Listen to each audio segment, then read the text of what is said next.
Well, the fallout from last week's riot at the Capitol building is continuing, with House Speaker, crazy Nancy Pelosi, today saying the House will proceed with bringing legislation to impeach Donald Trump to the floor.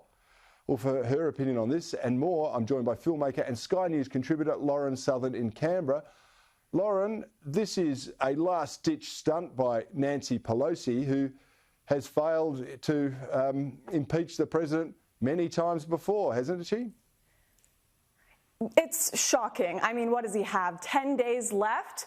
And if we're going to talk about impeaching someone because they encouraged riots or holding politicians to account because they encouraged political violence and destruction, Nancy Pelosi herself, when questioned about the destruction of statues in America, said, well, I don't care that much about statues. Well, Nancy, I guess people just didn't care that much about your office either. You look at Alexandria Ocasio-Cortez, who said that the protests were valid, and riots and protests are supposed to make you feel uncomfortable. You have had plenty of Democratic politicians for a year tell people rioting, protests, and political violence are A-OK, and when Trump does it, actually he didn't even do it. He condemned them and said people need to go home in peace and stop the violence. They try to make this another excuse for their failed impeachment attempts.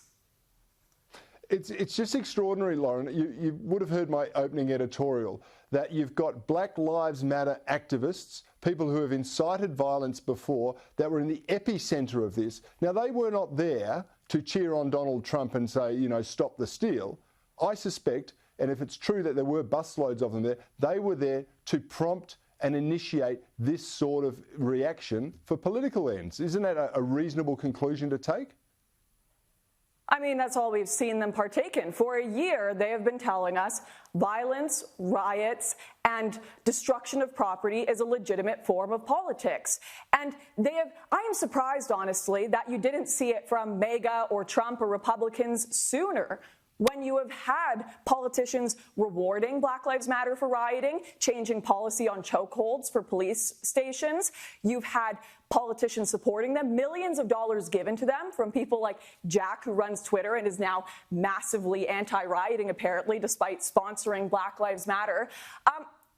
It's very frustrating because I do agree that I think they have wanted to push Republicans and the right, and they wanted to see this violence from them because they want to say, look at them, look at how naughty they are, but then take none of the responsibility themselves. They use it as a piece to attack the right, but have zero self-reflection, zero self-criticism, zero ability to see the precedent that they set for political violence. And once again, I condemn political violence and rioting on both sides, but I was not the one who set the precedent. Donald Trump was not the one who set the precedent that this is a successful form of political conversation. And until the left, BLM, Nancy Pelosi, all these people look inward and say, actually, this year of rioting was wrong. We need to look at that before we look at this couple hours of Trump rioting that went on.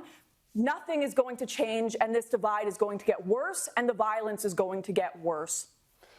Yeah, it was so out of character after so many peaceful rallies with the Trump crew. But let's just go back to Nancy Pelosi and her last stand here. She's not going to succeed with impeachment. I think the earliest that they can actually finalise an impeachment is an hour after Donald Trump actually leaves office later in January, and you can't impeach a private citizen.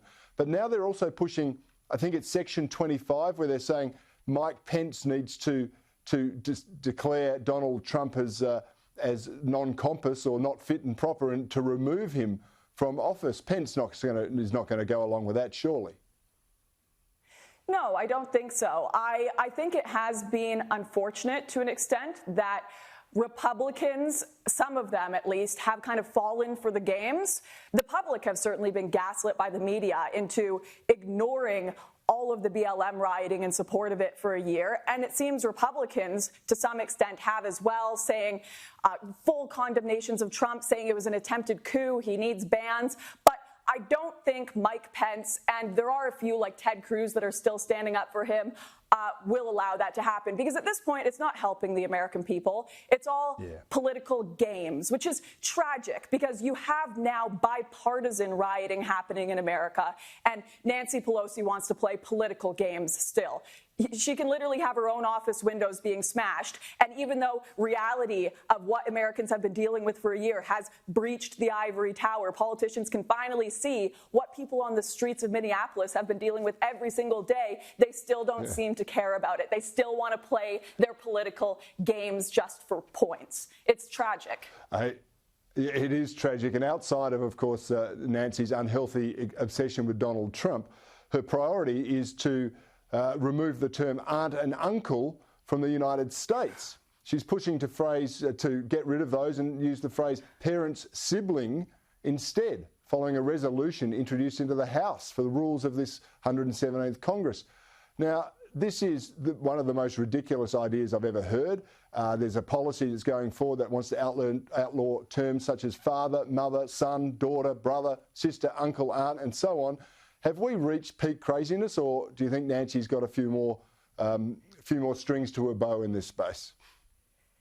You know, I did a tour of Australia where I based my entire trip on saying the West is the best, but even I'm now beginning to doubt that, because we are just in a whirlpool of insanity that we seemingly want to drag the rest of the world into, denying gender, denying all sorts of established science. I say Nancy Pelosi and the Democrats might as well just skip to the chase and get rid of any human descriptors at all. Then you don't have to describe anyone as obese, as black and white, as male and female. We can just call them person. Oh, wait, the word person has son in it, so maybe we can't use that either. But seriously, when we have a conversation and you say parent and someone asks, okay, which one?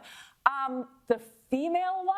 Nope, can't say that. We're losing our ability to even have sane conversations. And it's all going to fall apart at some point. The rest of the world, even, the world that some people would call less developed than us, they're looking at us like we're idiots and laughing at us. They can't even tell the difference between man and woman.